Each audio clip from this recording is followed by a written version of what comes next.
Haleluya, haleluya, haleluya. Salam saudaraku. Ratapan 3 ayat 22 sampai 23. Sebab kebaikan Bapa Yahweh itu tidak pernah berhenti, rahmatnya tidak pernah berkesudahan, selalu baru setiap pagi. Kita kembali mengucap syukur saudaraku, kita bisa bangun pagi kembali pada pagi hari ini. Sesungguhnya semuanya oleh karena kebaikan dan rahmat Bapa Yahweh di dalam kehidupan kita, dimanapun kita berada saudaraku.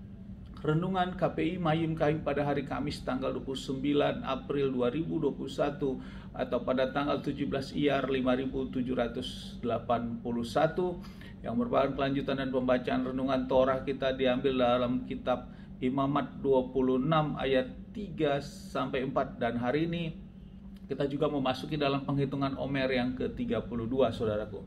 Firman Bapaknya berkata demikian: apabila kamu berjalan menurut ketetapan-ketetapanku dan memelihara hukum-hukumku serta melakukannya, maka aku akan memberimu hujan pada musimnya, sehingga negeri itu akan memberikan hasilnya dan pohon di ladang akan memberikan buahnya. Saudaraku, ini adalah perikopnya tentang berkat dan ketaatan.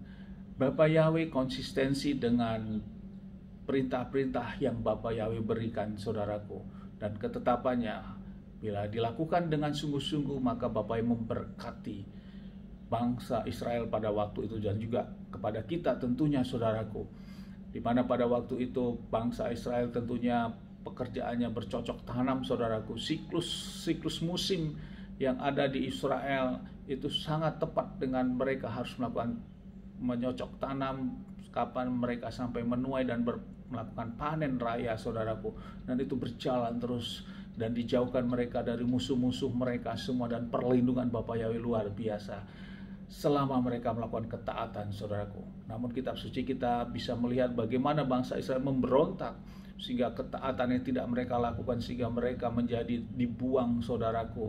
Mereka menjadi hidup dalam pembuangan saudaraku, dan musuh-musuh mereka menyerang mereka. Hal ini menjadi renungan bagi kita saudaraku, bagaimana hidup saudaraku dan kita untuk melakukan perintah dan ketetapan-ketetapan ini. Saudaraku, berbicara perintah dan ketetapan-ketetapan, bila dilihat itu ada jumlahnya 613 pasal saudaraku. Inilah yang disebut dengan misfot. Misfot adalah uraian dari hukum Taurat Musa ini yang Bapa Yahweh sampaikan kepada Musa, berjumlah 613 pasal saudaraku, yang terdiri dari 365 larangan-larangan dan 248 keharusan yang harus dilakukan.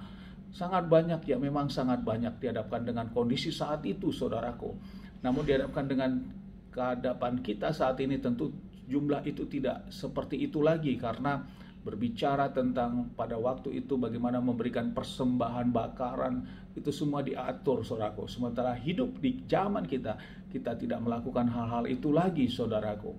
Namun saudaraku, untuk lebih melakukan poin-poin tentang hukum Musa ini, Adonai Yeshua HaMashiach memberikan hal ini pengajaran. Dan saat muridnya berkata kepada Yeshua HaMashiach tentang hukum Torah ini, dikatakan di dalam kitab Matius 22 ayat 36 sampai 40 berkata demikian, "Guru, manakah perintah yang terbesar di dalam Torah?" Dan Yeshua berkata kepadanya, "Kasihilah Yahweh Elohimmu dengan segenap hatimu dan dengan segenap jiwamu dan dengan segenap akal budimu. Inilah perintah yang pertama dan yang terbesar. Dan yang kedua yang sama dengan itu, kasihilah sesamamu seperti dirimu sendiri. Pada kedua perintah inilah tergantung seluruh isi Torah dan kitab para nabi."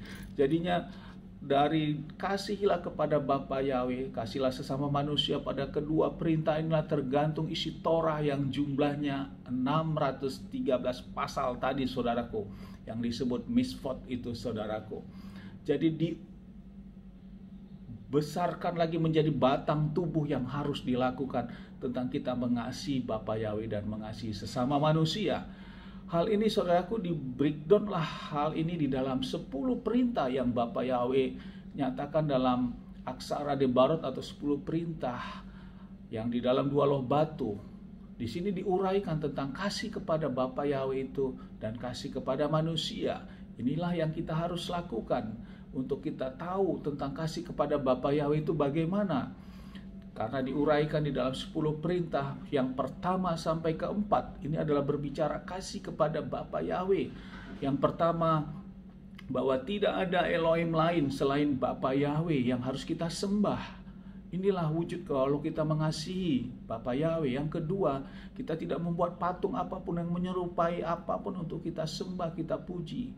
Dimanapun ditempatkan, patung itu jangan kita sembah. Inilah wujud kita mengasihi Bapa Yahweh. Yang ketiga, kita tidak menyebut nama Bapa Yahweh dengan kesia-siaan dan sembarangan. Kemudian yang keempat, kita mengingat dan menguduskan hari Sabat.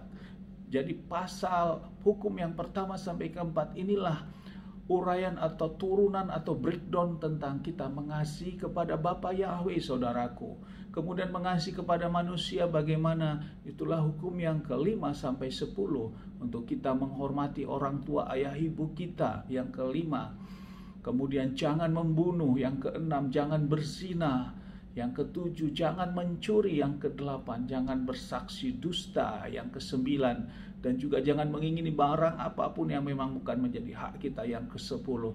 Inilah uraian dalam mengasihi sesama manusia. 10 perintah ini menjadi poin besar dari 613 pasal dalam Mishpat, di dalam hukum Torah itu. Dan ini yang harus kita lakukan dan harus kita ingat dalam kita menjalani kehidupan kita. Walau nanti akan tentunya dalam pengajaran-pengajaran tentang menguraikan perintah-perintah yang lainnya, seperti halnya makanan-makanan yang haram, yang tidak haram, yang koser dan tidak koser. Kemudian bagaimana kita melakukan kekudusan hari Sabat, kemudian hari-hari raya, dan seterusnya. Tapi poin besar adalah 10 perintah ini dalam wujud kita mengasihi Bapa Yahweh dan mengasihi manusia. Amin. Haleluya. Maka hidup kita akan diberkati, saudaraku, karena janji dari Bapa Yahweh tadi, maka hidup kita akan diberkati. Haleluya. Bapa yang memberkati kita, maju terus kita dalam iman. Dari tempat ini saya berdoa Bapa yang memberkati dan melindungi kita semua dimanapun kita berada. Bapa yang menyinari wajahnya kepada kita, memberikan kita kasih karunia. Bapa yang menghadapkan wajahnya, memberikan kita damai sejahtera. Apapun yang kita kerjakan, apapun yang kita lakukan sepanjang hari, semuanya menjadi berhasil. Dan kita orang-orang yang percaya kepada Bapa Yahweh dan mau melakukan firman Bapa, kita tidak dipermalukan dan hidup kita diberkati. Amin. Haleluya. Shalom, saudaraku.